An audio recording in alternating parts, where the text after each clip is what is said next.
gaafii lammaffaa ilaallaa. Gaafii lammaffaan baay'ee salphaadha. Isa kana hojjanneetoo kanatti aanu immoo gaafiinsa. Okay, gaafii lammaffaan A keessaa kun gaafii lammaffaa N'n kenna lower indexing kenna yookiin immoo lower limiting kenna meeqa? 1dha. Upper limiting kenna 5dha. Kanaafuu summation isaaniiti jechuun 1 plus 2 plus 3 plus 4 plus 5 jechaadha. Kana jechuun yoo wal edaanu 15 dhufa jechaadha. Eeshi lammaffaa keessaa gaafii B'dha. Lammaffaan immoo kun appariin isaa appar limitiin isaa 4, lower limitiin isaa takka jechuudha. Okay, isa kana 4 kuma jirutti koomanii fudhannee 1 asitti yoo galchinu taate 1 plus 2 jechuun 3 plus jennaan 4 as koomanii fudhanna jechuun hundaafuu akka koomaniitti fudhanna plus jennaan. Eeshi 2 asitti yoo galchinu taate 4dha plus jennaan. Ammallee 3 yoo asitti galchinu taate meeqa? 5dha jechuun 3 plus 2 jechuun 5dha. 5 plus jennaan 4 yoo galchinu taate 4 plus 2 jechuun 6dha. Okay, jara kana wali eda'u jechuun jara kana wali edaanii 4 baay'isna. Meeqa kun 7 eda'u 11 18 jecha 18 baay'isu 4 18 baay'isu 4 jechuun 32 lama barreeffannee 3 qabna. Kana 4 meeqa 72 jechuudha. 4 baay'isu kun 3 qabna walirratti yoo edaanu 72 dhufa jechuudha. 72 gaafii B'dhaaf. Gaafii C gaafii sadaffaa C lammaffaa C sorry waan itti galchinu waan iddoo kanatti yoo galchinu taate 5 akka koomaniitti fudhannaa 1 minus 1 jechuun 0 jechuudha. 1 minus 1 jechuun 0dha. Kanaafuu termiin jalqabaa 0dha. 2 itti galchina 2 yoo itti galchine 2 minus 1 jechuun 1dha plus jennaan. 3 minus 1 jechuun 2dha plus hanga meeqaan deema? Hanga 6 deema.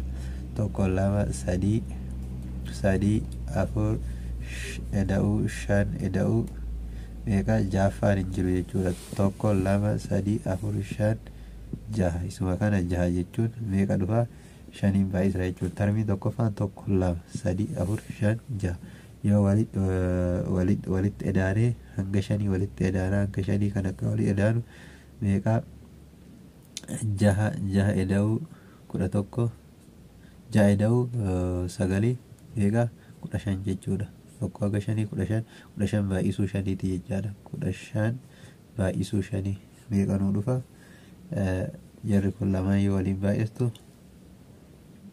75 nuu dhufa jechuudha. 75 nuu dhufa jechaadha. 75 nuu dhufa. Okay, gaafii D'dha. Gaafiin itti aanu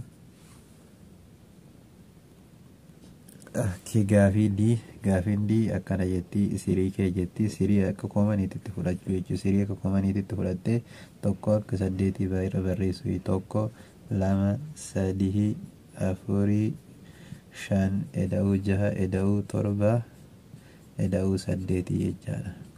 Kana waliin baay'isteetini 3 yoo ka baay'isu ta'e meeqa dhufa? 3 yoo ka baay'isu ta'e hanga 8 deemtee 3 yoo ka baay'isu ta'e meeqa dhufa? 108 dhufa jechuudha. Inni kun 108 dhufa. Kan itti aanullee okay, E fi F'n wal fakkaatti jechuudha. E fi F'n isa kana iskeer goota jechuudha. Keen garuu asirraa lamarraa kaati jechuudha. Si'um isa kana sirriitti hubadhaa lamarraa kaati. Kanaafuu 2 iskeer jechuun 4dha. Eda'uu 2 iskeer jettaa. 3 iskeer jechuun immoo 9dha. Eda'uu 4 iskeer jechaan immoo 16 akkasumatti itti fufayyeedhu. 5 iskeer jechuun 25 haala saniin itti fufeetiniin hanga maalii deema? Hanga 6 deema jechuudha. 5 iskeer 6 iskeer jechuun 36 gaafa walitti edaanu inni kun 90 dhufa jechuudha. 90 dhufa. Asiin immoo kun kiyuubii jechuudha. Kiyuubiin kun immoo 3 irraa ka'a. 3 cube jechuun 27dha. Eda'uu 4 cube jechuun akkasuma 5 cube hanga 5 qofa. 5 cube jechaadha. Kana jechuun 27 edaasa 64 edaasa meeqatti 100 fi 25 jechuudha. Waliigalli isaa meeqa dhufa? 216 dhufa jecha. Inni kun 216 dhufa. Gaafii jiila haaloosaniin hojjanna. Jiin keenya maal jedha? 4dha. Koonistaantidha. Koonistaantii keenya hanga meeqaa deemta? 4 5 deemta jedha. Kana jechuun 4 takka eda'uu 2 eda'uu 3 eda'uu 4 eda'uu 5 jechuudha. Baay'inni ishii meeqa ta'uu qaba? 5 ta'uu qaba. 1 2 3 4 5. Kanaafuu meeqa taati? 4 times 5 ta'a jechuudha. Meeqa? 20 dhufa jechuudha. Deebiin isaa 20 dhufa. Okay. 7 jira. Ka 7 kun hoo akkamii jenneetiin garaagarummaa qaba.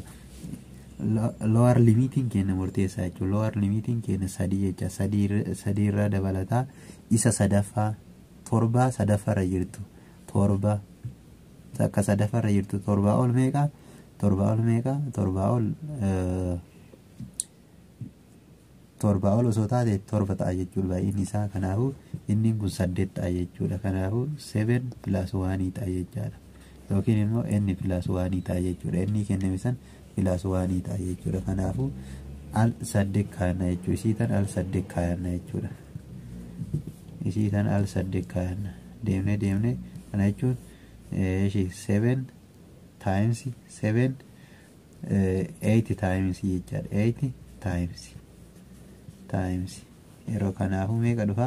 7 times 8 dhufa jechuudha. 56 dhufa jechuudha. Deebiin kenna 56 dhufa. Akka dogongorre isii jalqabaa tanallee itti edaateetiniin baay'ina isii keetta jechuudha. Fakkeenyaaf 10 hir'isuu 7 meeqadha? 10 hir'isuu 3 loowarii fi apparii meeqa? 10 hir'isuu 3 7 jechuudha. Eda'uu takkaa jettaan 7 eda'uu takkaa jettaan baay'ina inni kenna meeqa? 8 arganna. 8 baay'isuu 7 jechuudha. Kanaafuu haala kanaan hojjetama. Garaagarummaa isaa haala kanaan hubachuu qabdu. Okay, aayidha. Gaafiin aayii kun haala kanaan jirti. Ishee kana jalqaba irratti 2 akka koomaniititti fudhanna jechuudha. 2 as koomanii yoo fudhanne summation of 10 irraa kaanee maal jennaani? Keen keenya waan irraa ka'a 1 over m minus 2 silaa koomanii fudhanne 2 m plus 1 jechaadha. Isa kana jechuun 2 koomanii fudhannee too maali? 1 yoo itti galchinu taate 1 over 1 jechuun 1dha. Kanaafuu inni kun 1dha. 1 minus maal jennaan? 1 over 2 jennaan. Akkasuma termii itti aantu plus jennaan 1 over 2 minus gaafii kan irra deddeebinee ilaallee jira jechuudha. Over 3dha. Itti aansinaa termii itti aanullee plus jennaan 1 over 3 minus 1 over 4 akkasumatti itti fufna jechuudha. Hanga maali? Hanga 10 deemnee gaafa hanga 10 deemnu 1 over gaafa 1 over 10 minus 1 over 11 ta'a jechuudha. Asirratti akkuma asirraa argaa jirtan 1 over 2 tunii fi 2 wal balleessiti. 1 over 3 fi 1 over 3 tu wal balleessiti. 4 tunillee taa'ibaa wajjin wal balleessiti. Tunillee taa'ibaa wajjin wal balleessiti. Ishee tanaa fi ishee jalqabaa tofa jechuudha. 2 as koomanii ni fudhannaa 1 minus 1 over 11 ta'a jechaadha. 1 over 11 ta'a. Okay, isa kana hojjechuu qofa amma kan nurraa eegamu. Kana jechuun 11 yoo hawaataan isaanii 11dha. 11 ni fudhannaa. 11 isa kana 11 minus 1 jechaadha. 2 takka duubanni jirti. 11 minus 1 times 2 jechuun meeqa? Inni kun 2dha. 10 jechaadha. 10 irra 11 baay'isuu 2 meeqa dhufa? 20 irra 11 dhufa jechaadha. 20 irra 11 dhufa. Inni kun haala kanaan dhufa. Kan itti aanullee gaafii injeen isa kana jalqaba irratti beeziin keenya 3 qabna. 1 n plus 1 over n dha. Mee itti haa galchinu. Direct maal irraa kaana? 1 irraa kaane 1 iddoo sanitti yoo galchinu taate log of what? Log of 2 over 1 jennaan. Log of 2 dhuma ta'a jechuudha. Kana jechuun log of 2 qofa ta'a jechuudha. Beeziin isaa 3dha. Plus jennaan termii itti aanu log of beezii 3dha. Asitti 2 yoo galchinu taate meeqa ta'a? 3 over what? 3 over 2 ta'a jechaadha. Plus jennaan log of 3 yoo itti galchinu taate 4 over what? 2 beeziin keenya 3 log of hanga 80 deema jechuudha.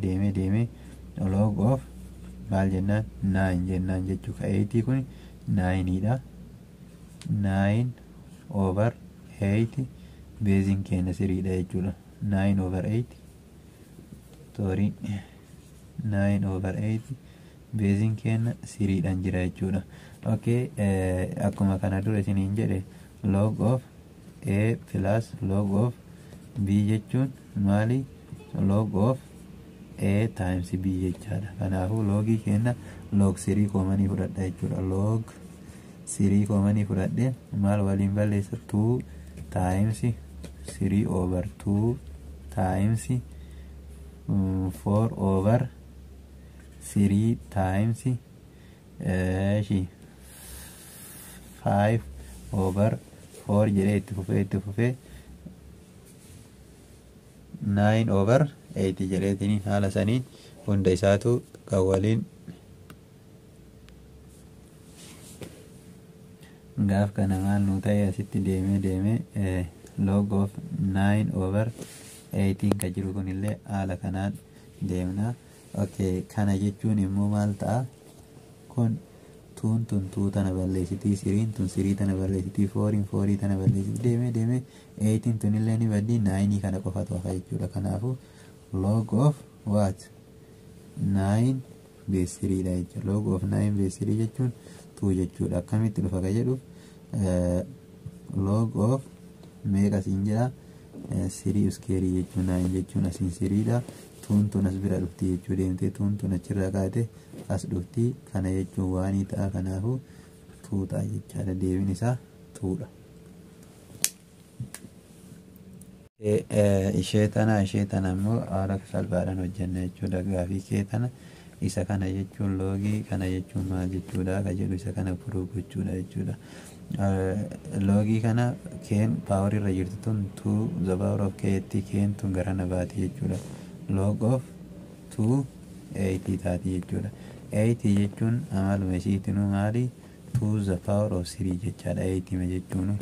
Kanaafuu summation keessaa summation 6 jenneeni k is equals to 1 jenneeni asirra isa kana immoo salphumatti maal jennaani k into jennaan. Kana jechuun immoo iddoo log of 2 the power of 3 jennaan. Isa kana 2 the power of 3 jechuun logii gama yoo baatu 1 over 3 dhaan dhufti jechuudha. Kana jechuun 1 over 3 taati jechuudha. Keen akkuma jirtu taate 1 over 3 log of ashee tana asitti 2 the power of 3 goone log of 2 base 2 jennaan jechuudha. Isa kana jechuun maal ta'a? 1 ta'a jechuudha. Kanaafuu summation of 6 k is equals to 1 maal jettaani k over 3 jennaan jechuudha. Kanaafuu isa kana hojjechuu jechuudha. Waan tanga jaatiitti fufneetiin tokko eda'uu 1 over 3 alakkoomanii kaayannee tokko eda'uu 2 eda'uu 3 eda'uu 4 eda'uu 5 eda'uu 6 jennaan jechuudha. Kana walii edaanee 15 eda'uu jechuun 21 jechuudha. 21 irra 3 jechuun immoo meeqa dhufa? 7 dhufa jechuudha. Deebiin isaa